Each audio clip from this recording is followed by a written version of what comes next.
Hi, hello, good evening. I am Sampath from Sivakami spoken English YouTube channel. இன்னைக்கு என்ன பார்க்க போறோம்னா, ஒரு சின்னதா எப்பவுமே ஒரு நம்ம ஸ்கூல் படிக்கும்போதுலேருந்து ஒரு சின்ன தடுமாற்றம் ஒண்ணு இருக்கிற இடம். என்ன அப்படின்னா, கேன், ஏபிள் டூ அப்படின்னு சொல்லிட்டு இருக்கு. கேன்னு ஒரு வார்த்தை இருக்கா? ஏபிள் டூ அப்படின்னு ஒரு வார்த்தை இருக்கு. இது 2மே பயன்படுத்தும்போது நம்ம சின்ன சின்னதா ஒரு தப்பு பண்ணுவோம். அது என்ன அப்படின்னு சொல்லிட்டு நான் சொல்றேன். சரிங்களா? இங்க பாருங்க. கிளாஸ் கவனிக்கிறவங்க கொஞ்சம் சத்தம் போடாம பாருங்களேன்.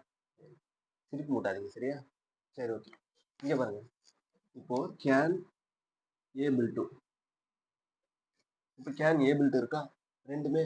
இப்போ நம்ம இத இப்படி சொல்லலாமா? ஐ கேன்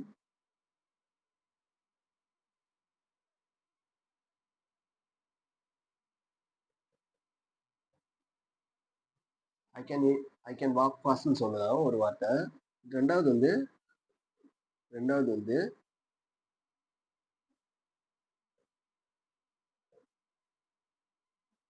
இங்க பாருங்க. ஒரு நிமிஷம் இருங்க. I can do the work. I can do the work.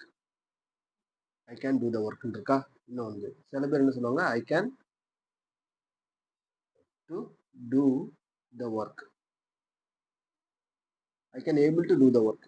I can able to do the work. இது 2ல எதுவுமே சரி. எது சரி அப்படின்னு கேட்டீங்கன்னா, இங்க பாருங்க.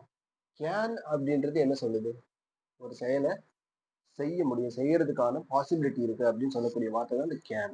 சரிங்களா? அப்போ கேன் மட்டும் யூஸ் பண்ணா அது சரி. இங்க பாருங்க. இந்த சென்டென்ஸ்ல பாருங்க. I can able to do the work. இப்படி நிறைய பேர் சொல்லுவாங்க. நான் பார்த்துருக்கேன். பட் நீங்களும் பார்த்துருப்பீங்க. நானும் இந்த மிஸ்டேக் பண்ணியிருக்கேன். ஸோ அப்போ I can able to do the work அப்படின்னா, இங்க பாருங்க. கேனும் அந்த வேலையை செய்யறதுக்கான எபிலிட்டி இருக்கு, திறமை இருக்குன்னு சொல்லுது. ஏபிள் டுனாலும் கேன்னு தான் அர்த்தம். கேன்னு தான் அர்த்தம். ஸோ அப்போ 2மே ஒரு இடத்துல வரக்கூடாது. ஒண்ணு கேன் வரணும். I can do the work அப்படின்னு சொல்லலாம். இல்ல I am able to do the work அப்படின்னு சொல்லலாம். I am able to do the work. என்னால இந்த வேலையை செய்ய முடியும் அப்படின்னு சொல்லலாம். ஸோ அப்போ 2மே நம்ம ஒரே இடத்த வச்சு யூஸ் பண்ணக்கூடாது.